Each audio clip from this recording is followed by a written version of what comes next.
बात करते हैं अपनी यूनिट 1 जो है हमारा बोहर्स थ्योरी, इसके कुछ इंपॉर्टेंट क्वेश्चंस के बारे में।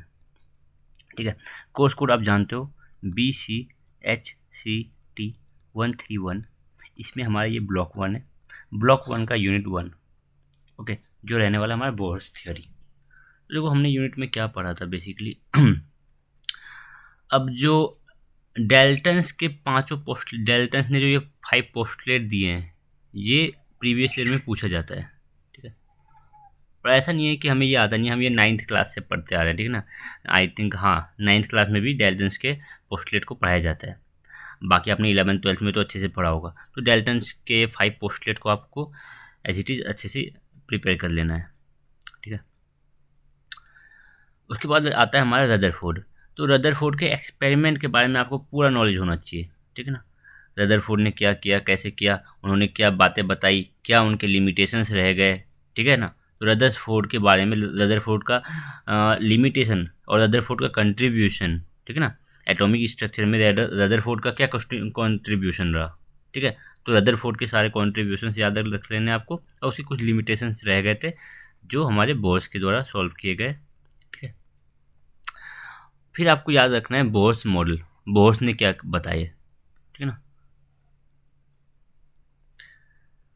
अब बोर्स ने क्या बताया वो उसके बाद इंपॉर्टेंट आ जाता है कि बोर्स के क्या लिमिटेशंस रह गए। ठीक है ना, बोर्स ने क्या चीज़ें बताई। ठीक है ना, बोर्स ने एटॉमिक स्ट्रक्चर में क्या चीज़ें ऐड ऑन करी, और किस लिमिटेशन को उसने सॉल्व किया। रदरफोर्ड के क्या लिमिटेशंस थे जो बोर्स द्वारा सॉल्व किए गए, ऐसे पूछा जा सकता है। ठीक है ना, और लिमिटेशंस, लिमिटेशंस बहुत ज़रूरी है। अब आ जाता है हमारा कैलकुलेशन ऑफ रेडियस। इसका जो हमारे पास एक डायरेक्ट कोई डेरिवेशन तो नहीं आता है, बट हाँ आपको इसके फॉर्मूले याद रहने चाहिए, जो हमने रेडियस का फॉर्मूला डिराइव किया था। ठीक है, जो हमने रेडियस का फॉर्मूला डिराइव किया था, तो आपको ये रेडियस का फॉर्मूला याद रहना चाहिए, सो डेट आपको अगर बोला जाए कि हाइड्रोजन का n=3। ठीक है ना, हाइड्रोजन में n=3 का रेडियस निकालो, तो आप इजीली निकाल पाओ। तो उसके लिए आप फॉर्मूले याद रख लेना रेडियस वाले। ठीक है,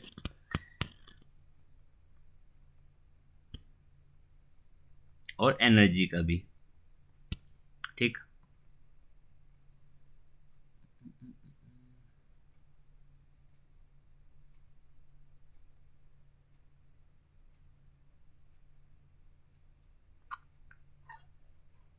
एनर्जी का फॉर्मूला याद रख सकते हो।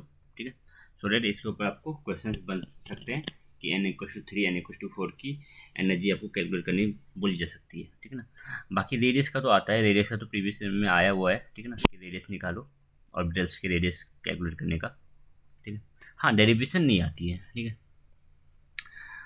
इन्फिनिटी n=इन्फिनिटी में क्या एनर्जी रहने वाली है, बस आप सिंपली पुट कर दोगे, n=इन्फिनिटी पुट करके देख लोगे अपने इक्वेशन में। ठीक है ना, तो आपको पता चल जाएगा।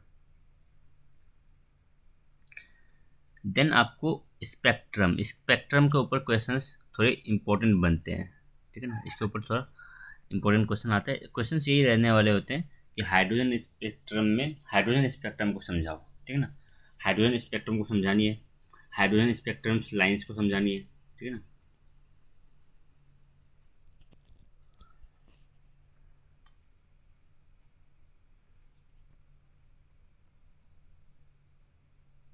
और एक ये आपको फॉर्मूला याद रखना है, ये इसके ऊपर क्वेश्चन बन सकते हैं। ठीक है ना, ये जो फॉर्मूला है इसके ऊपर आपको क्वेश्चन दिए जा सकते हैं कि आपको ट्रांजिशन बता दिया जाएगा कि n=3 से n=2 में ट्रांजिशन हो रहा है। ठीक है ना, इलेक्ट्रॉन n=3 से n=2 में आए, तो बताओ जो वेवलेंथ रहने वाली है फोटोन की। ठीक है, जो फोटोन एमिट होगा तो उसका जो वेवलेंथ रहने वाला है, क्या रहने वाला है, क्या वेवलेंथ होगी। ठीक है,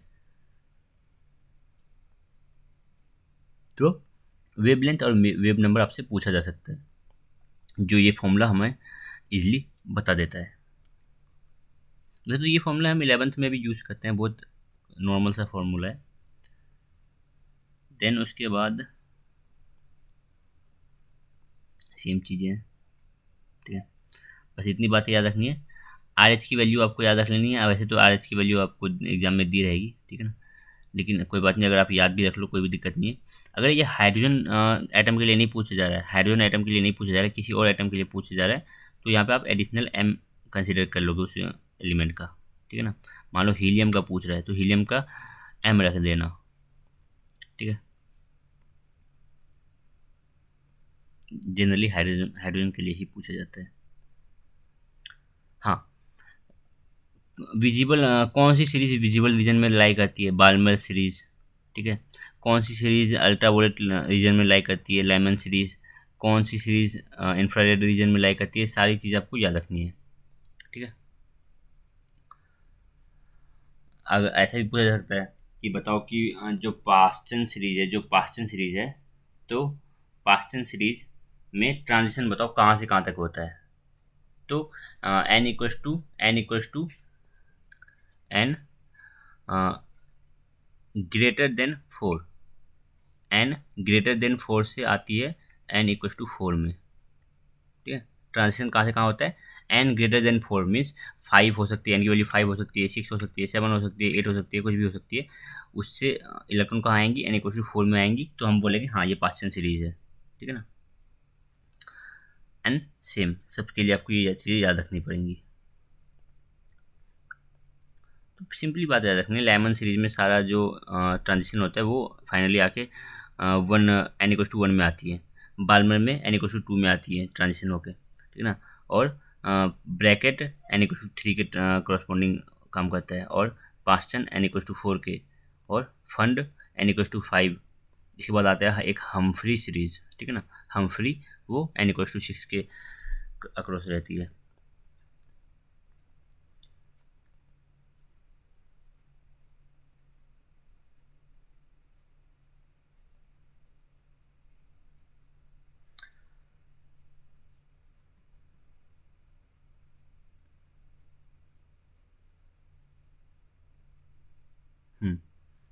लिमिटेशंस ऑफ बोर थ्योरी आपको अच्छे से कैलकुलेट ये अच्छे से आपको याद रख लेनी है, ठीक है ना।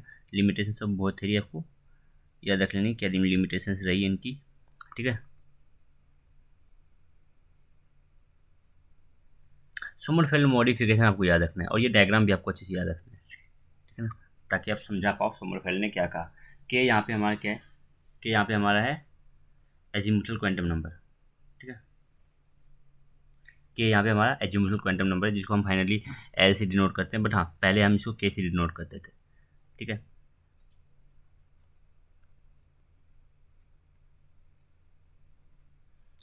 तो सोमरफेल्ड के मॉडिफिकेशन को समझाओ with the help of suitable diagram. ये एक क्वेश्चन इंपॉर्टेंट बनता है यहाँ पे।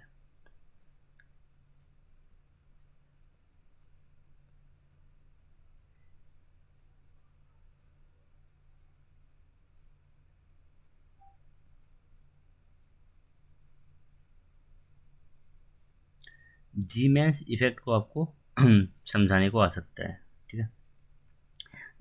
जीमैन्स इफेक्ट क्या होता है, बस इसको बताओ। बाकी ये जो क्वांटम नंबर है वो आगे हम पढ़ेंगे अभी, ठीक है ना। अभी तो हमने कुछ नहीं जाना है, आगे हम देखेंगे इस सबको, ठीक है। तो इतनी अब बातें आपकी थोड़ी इंपॉर्टेंट रह जाती है। अब प्रीवियस इसमें आए हुए क्वेश्चंस को देख लो थोड़ा। देखो सिंपल है, डेल्टन के पोस्टलेट को लिखने बोला जा रहा है। डेल्टन ने जो 5 पोस्टलेट दिए उनको लिस्ट डाउन करो। एक ही क्वेश्चन है इस यूनिट में से, और जो कि 5 नंबर का है। अब इसमें पूछा जा रहा है calculate the radius of third orbital. Third orbital का रेडियस बताओ। थर्ड ऑर्बिटल का रेडियस बताओ हाइड्रोजन एटम के लिए, बोर थ्योरी के अकॉर्डिंग, बोर के फॉर्मूले को यूज़ करके। Name the series of spectral lines observe in atomic spectrum of hydrogen atom के एटॉमिक स्पेक्ट्रम में जो स्पेक्ट्रल लाइंस हैं उनको एक्सप्लेन करना है, उनकी सीरीज़ के नाम बताने हैं। The lines of which series appear in visible region. कौन सी सीरीज है जो विजिबल रीजन में लाई करती है? सिंपल सिंपल से क्वेश्चन रहते हैं। ये आपके 5 नंबर के क्वेश्चन आए हैं इस यूनिट से। बाकी तो इस कोई क्वेश्चन है नहीं, ये क्वेश्चन नहीं है अगले यूनिट से ये, ठीक है ना। इतना फोटोन दे रखा है, वेवलेंथ दे रखा है, कैलकुलेट करने बोल रहा है टोटल एनर्जी। एक फोटोन की एनर्जी होती है एच म्यू, ठीक है ना। Energy of one photon H mu. तो इतना फोटोन का एनर्जी 2.6 इंटू 10⁻20 इंटू में एच म्यू। म्यू नहीं दे रखा तो म्यू को हम सी बाई लैम्डा लिख देंगे, सी बाई लैम्डा। लैम्डा दे रखा है, लैम्डा दे रखा है, सी की वैल्यू हमें पता होती है, एस की वैल्यू पता होती है, बाकी आप ई निकाल सकते हो। सिंपल से क्वेश्चन है। और इसमें कुछ describe the photo electric effect अच्छा नहीं है, ठीक है। अब देखो इधर,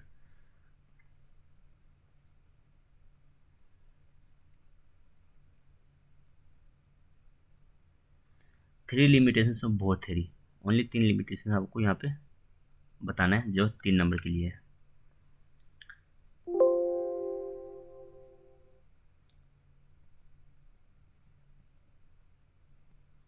नहीं, अब देखो इधर, रदरफोर्ड का कंट्रीब्यूशन पूछा जा रहा है, रदरफोर्ड का contribution in structure of an atom, तो वो समझाना है 3 नंबर के लिए।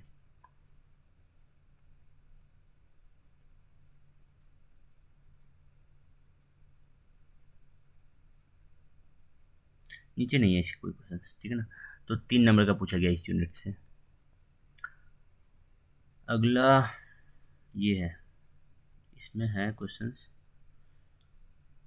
सोमरफेल्ड मॉडिफिकेशन को समझाने बोला जा रहा है। देखो, सोमरफेल्ड मॉडिफिकेशन को समझाओ, और with the help of suitable diagram, diagram की हेल्प से समझाओ सोमरफेल्ड मॉडिफिकेशन, जो उसने bourse theory, Bohr's atomic model में जो मॉडिफिकेशन किया था, सोमर्स मॉडिफिकेशन, ठीक है, सोमरफेल्ड मॉडिफिकेशन, इसको समझाने बोल रहा है। सिंपल सी चीज़ें, ठीक है, हमने बात कर रखी, अगर आपने लेक्चर्स देख रखा है तो। ब्लैक बॉडी रेडिएशन,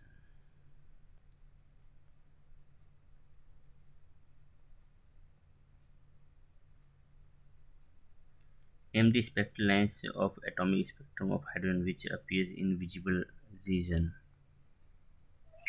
ये एक क्वेश्चन आता है आपका, ठीक है।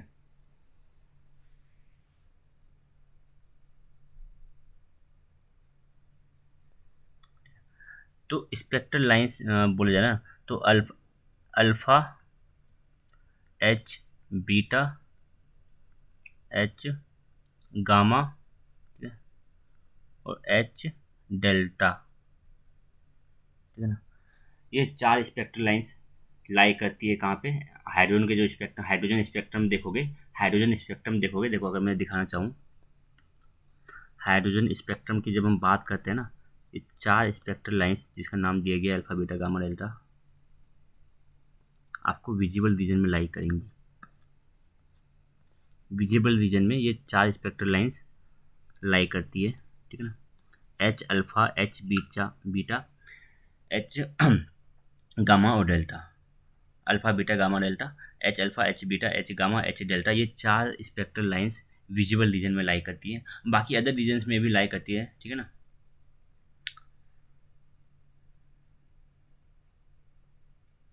तो विजिबल रीजन के लिए पूछा था तो हमने बता दिया, ठीक। तो कभी हमारे पास हमारे इस नोट्स में दिया नहीं गया है कहीं पे कि वो 4 स्पेक्ट्रल लाइंस के नेम नहीं दिए गए हैं, बट हाँ ये पूछ लिया है तो कोई बात नहीं, आपको याद रख लो, ठीक है ना, अल्फा बीटा गामा डेल्टा। बस यही सिंपल से क्वेश्चंस हैं जो आपके एग्जाम में आते हैं, ठीक है ना। वैसे तो और एक नहीं है तो छोड़ो, ठीक है। तो सिंपल सी क्वेश्चन है, ज़्यादा आपको कोई डेरिवेशंस नहीं आएगा एग्जाम में, डेरिवेशंस तो बिल्कुल ही नहीं आते, ठीक है। तो पहली बात, डेल्टन की जो 5 पोस्टर है उसको याद रख लो, ठीक है ना। रदरफोर्ड के कॉन्ट्रीब्यूशंस, रदरफोर्ड के लिमिटेशंस, डेल्टन्स के जो आपके पास है बोहर के कॉन्ट्रीब्यूशंस जो उन्होंने बताए और जो उनका लिमिटेशन रहा, ठीक है ना। और फिर हमारा सोमरफेल्ड मॉडिफिकेशन को समझाओ डायग्राम के साथ, ठीक है। देन हमारा जाता है एटॉमिक स्पेक्ट्रम से क्वेश्चन बनता है हमारा, ठीक है ना, हाइड्रोजन के स्पेक्ट्रम को समझाने बोला जा सकता है बस सिंपली, और कुछ नहीं। बाकी कौन सी सीरीज़ में क्या लाइक आती है वो पूछा जा सकता है, ठीक है ना। ट्रांजिशन दे दिया जाएगा कि n=3 से n=2 में ट्रांजिशन हो रहा है, n=7 से n=1 में ट्रांजिशन हो रहा है, तो बताओ वेवलेंथ क्या रहने वाली है जो फोटोन एमिट करेगी, ऐसा कुछ आपके पास देखने को मिलेगा, ठीक है।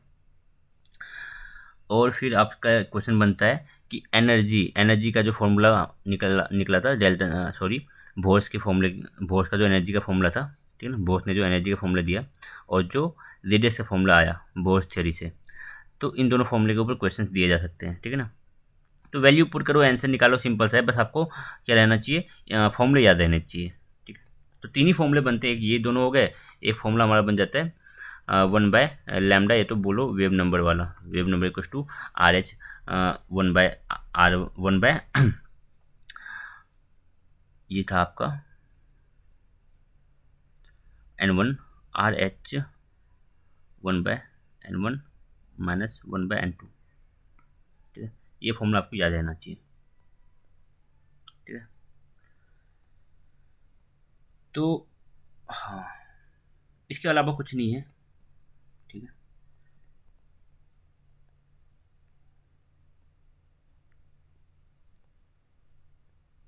ठीक, तो इतने क्वेश्चंस आपको अच्छे से तैयार कर लेने हैं। ठीक है, तो मिलते हैं अगले लेक्चर में, तब तक के लिए थैंक यू।